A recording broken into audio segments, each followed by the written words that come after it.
ጌታ የመጣው ሊያገለግል ነው። ማንን ያገለግል? ሰውን አገለገለ። ሰው ትዕቢተኛ ስለሆነ አምላክ ስጋ ለብሶ ሰውን በማገልገል ትህትናውን ገለጠ። ለሱ ደግሞ ነውር አይሆንበትም። አናጺ እየጠረበ በሰራው ቤት ገብቶ ቢያድር አይዋረድም፣ ይከብራል እንጂ።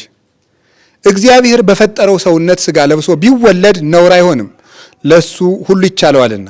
ስለዚህ እግዚአብሔር ስጋን ለብሶ በመዋሃድ የመጀመሪያ መታዘዙን የሰው ልጅ ሆኖ በመወለድ ነው የገለጠው።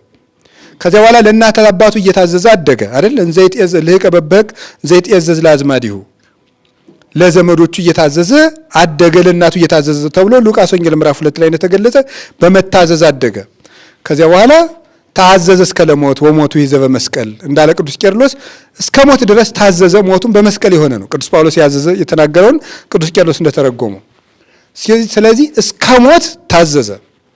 ልንገራችሁ ጌታችን ኢየሱስ ክርስቶስ 33 ዓመት ከ3 ወር ሲታዘዝ ነው የመጨረሻውን ታዛዥነት ምለም በቅዳሴ ጨረሰ። መስቀል ናት የአገልግሎት መጨረሻ። ስለዚህ ዮሐንስ ወንጌል ምዕራፍ 17 ላይ ምን ያለ ለለይቀድስ ርእሴ በእንቲአሆሙ፣ እኔ ስለራሴ እነሱን እቀድሳለሁ ብሎ ራሱን መስዋዕት አድርጎ በመቅረብ የመታዘዙን መጨረሻ ቅዳሴ ነው ያደረገው። ለዚህ ምን ይሆናል? የአገልግሎት ዘውድ ነው ቅዳሴ። ስለዚህ ምን ይደረጋል? ማይሌቱ ተቁሞ ይታደራል። ከዚያ ሰዓታት ተቁሞ ይታደራል። መጨረሻ ላይ ምን ይደረጋል? ይቀደሳል። ክርስቶስ ተወለደ፣ ተጠመቀ፣ አስተማረ፣ ተሰቀለ ማለት ቀደሰ። ሰዓታት ተቆመ፣ ማይሌት ተቆመ፣ ታደረ፣ ታቦት ወጣ። ከዛስ ምን ሆነ? ተቀደሰ። ቅዳሴ የመጨረሻው መክበብ። ደስ ሲል እኮ ይገርማቸዋል።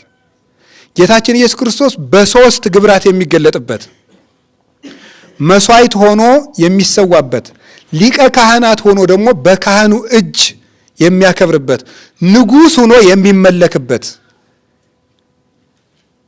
ሰዓት ቅዳሴው ነው።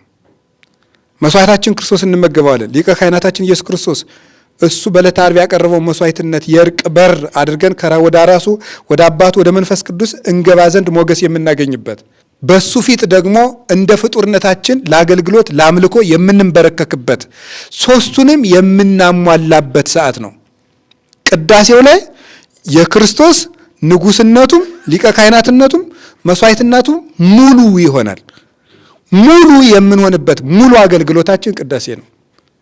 ሰው አድሮ ቅዳሴ ላይ ሩጦ ከወጣ እጅን ታጥቦ ሳይበሉ መሮጥ እንደማለት ያለ ነው። ስለዚህ የአገልግሎት ዘውድ ነው።